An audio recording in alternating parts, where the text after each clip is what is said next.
In this lecture, we will discuss solution of one-dimensional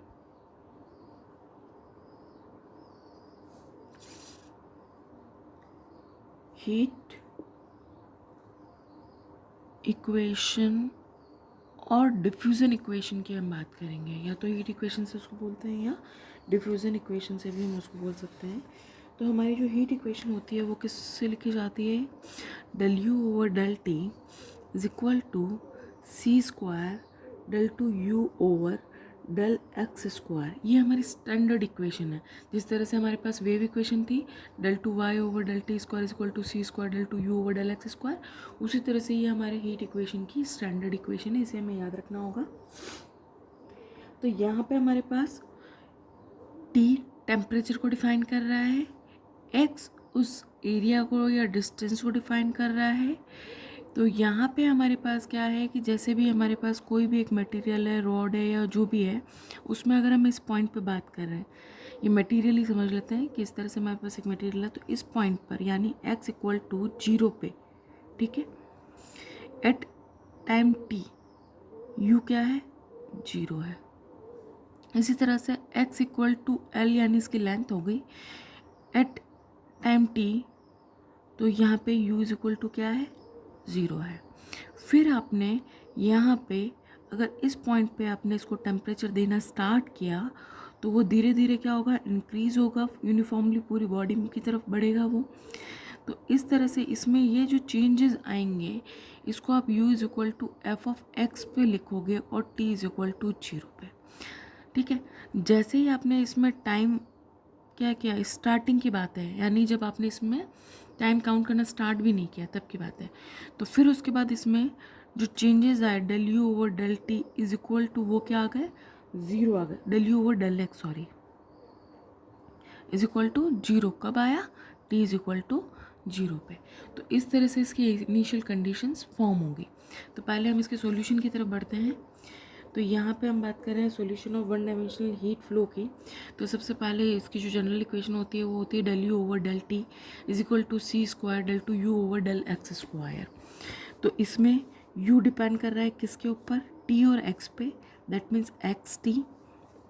हम इसको फिर से सॉल्व करेंगे सॉल्यूशन वेरिएबल सेपरेशन मेथड से। तो यहाँ पे हमारे पास del u over del t is equal to हमारे पास कितना आया? x t dash. इसी तरह से हमने लिया del two u over del x square is equal to x double dash t आया। ये दोनों वैल्यू हमने इस इक्वेशन नंबर 1 में पुट किया। ये हमारा इक्वेशन नंबर 2 इसका जनरल सॉल्यूशन है।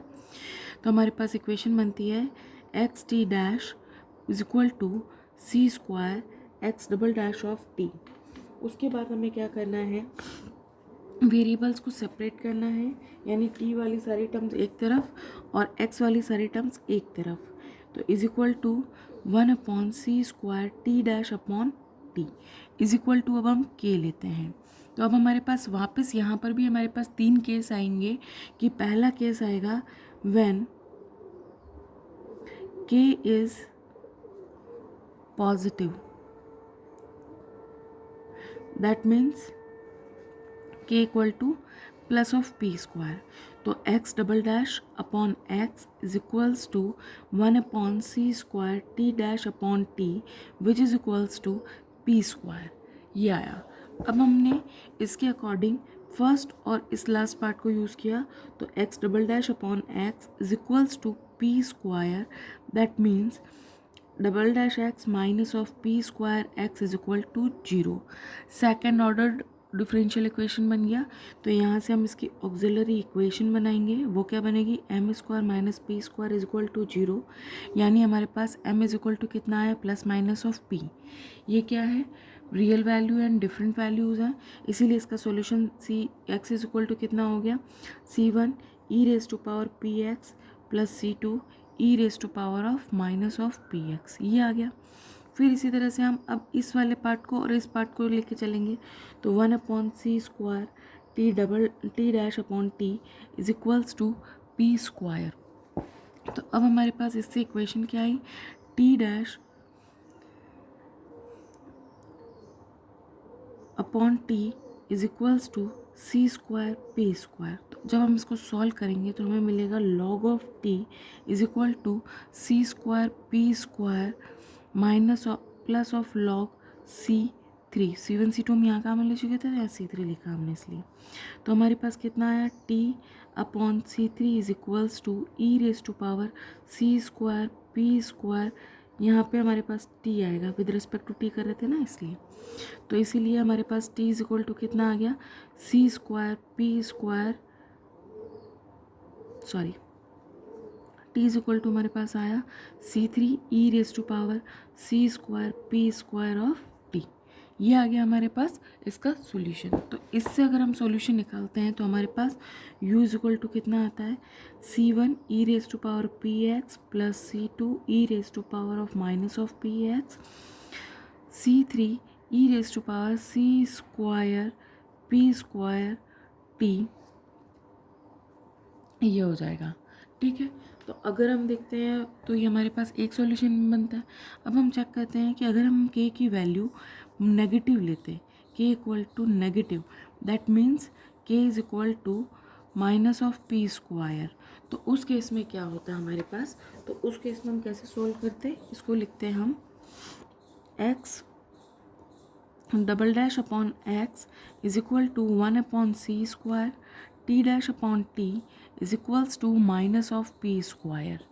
अब इसको आगे सॉल्व करने के लिए हम क्या करते हैं, इन दोनों पार्ट को यूज़ करते हैं। तो x double dash upon x is equals to minus of p square, that means आपके पास क्या आ रहा था, x डबल डैश माइनस इधर आया तो हो गया plus p square x is equals to 0। यहाँ पे हमारे पास फिर से सेकंड ऑर्डर डिफरेंशियल इक्वेशन बन जाता है। तो अब हम बात करते हैं इसकी ऑक्सिलरी इक्वेशन की। ऑक्सिलरी इक्वेशन बनती है m square plus p square is equal to 0। तो हमारे पास m की वैल्यू कितनी आ गई, plus minus of iota p। Imaginary roots आ गए। तो इमेजनरी रूट्स के केस में हमारा इसका सॉल्यूशन क्या बनेगा, x is equal to C1 cos of p x plus C2 sine of p x. ये आ गया हमारे पास। अब इसी तरह से हम क्या करेंगे, इस और इस पार्ट को लेंगे, यानी 1 upon c square t dash upon t is equals to minus of p square को लेंगे।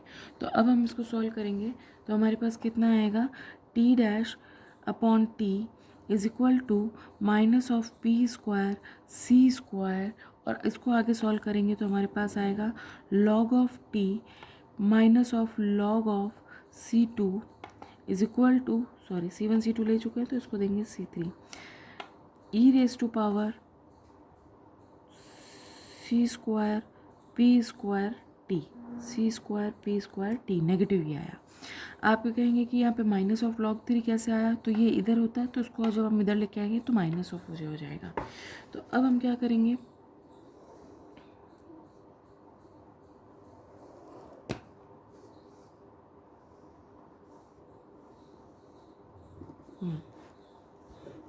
तो इससे हमें क्या मिला, t इज इक्वल टू हमें मिला C3 e raise to power minus of p square c square t. तो इससे हमें जो सॉल्यूशन मिला, u इज इक्वल टू मिला C1 cos of p x plus C2 sine of p x multiplied by C3 e raise to power minus of p square c square t. ये आ गया हमारे पास। अब हम थर्ड सॉल्यूशन और निकालते हैं कि अगर हमारे पास यहाँ पे अगर k की वैल्यू 0 हो जाए तो क्या सॉल्यूशन बनेगा, when k is equals to 0।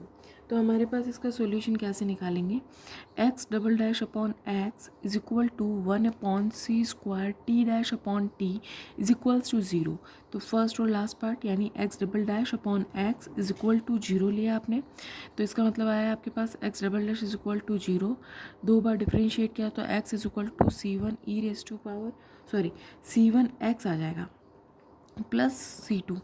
फिर आपने लिया second part 1 upon c square t dash upon t is equal to 0, that means t is equals to आपके पास कितना आया, t dash is equal to कितना आ गया, 0 आ गया। तो आपने जब लिखा तो t इज इक्वल टू आपके पास कितना आया, C3, ये आएगा। तो अब आप लोग के पास इससे सॉल्यूशन क्या बना, u is equal to c1x plus c2 और यहाँ पे कितना आ गया C3। ये जो हम लिख रहे हैं u is equal to this, ये किससे लिख रहे हैं, इस इक्वेशन नंबर 2 से, क्योंकि हम x इंटू टी लिख रहे हैं ना।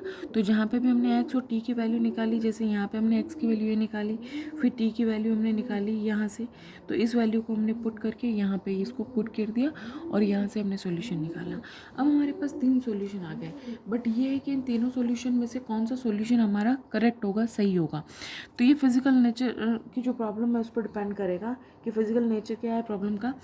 तो अगर हम चेक करते हैं पहली कंडीशन को, इस वाले को, तो इसके अंदर जैसे टेम्परेचर हमारा बढ़ता है तो ये क्या होगा, as t tend to infinite पे यू भी इन्फाइनाइट हो जाएगा।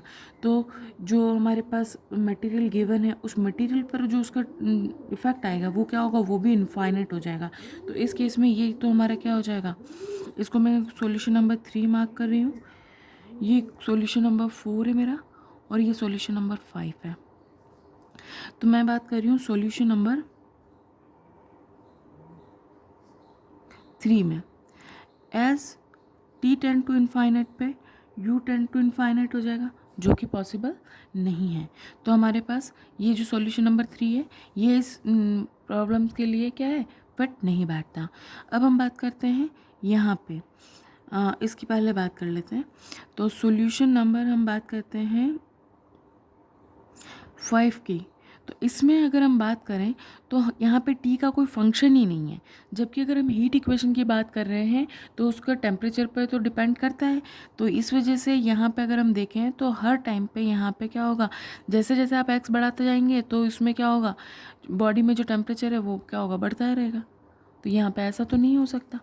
तो ये क्या हो गया हमारे पास, इसीलिए ये भी पॉसिबल क्या है, पॉसिबल नहीं है, पॉसिबल नहीं है, नॉट पॉसिबल केस हो गया ये। फिर हमारे पास आ रहा है ये वाला सॉल्यूशन, यानी u is equal to c1 cos of p x plus c2 sine of p x into c3 e raise to power minus c square p square t. तो अब हमारा जो सॉल्यूशन फिट बैठता है इसके लिए वो क्या हो गया, ये u is equal to c1 of cos x cos p x plus c2 sine p x c3 e raise to power minus c square p square of t. ये हमारा इसका कंप्लीट सॉल्यूशन बैठता है। तो अब हम बात करते हैं इसमें न्यूमेरिकल्स की, ठीक है। तो वो हम इसमें न्यूमेरिकल डिस्कस करेंगे। तो हम इसके अंदर 3 न्यूमेरिकल्स डिस्कस करेंगे, वो हम नेक्स्ट 3 वीडियोज़ में आएंगे, शॉर्ट वीडियोज़ होंगे तो हम उसमें डिस्कस करेंगे।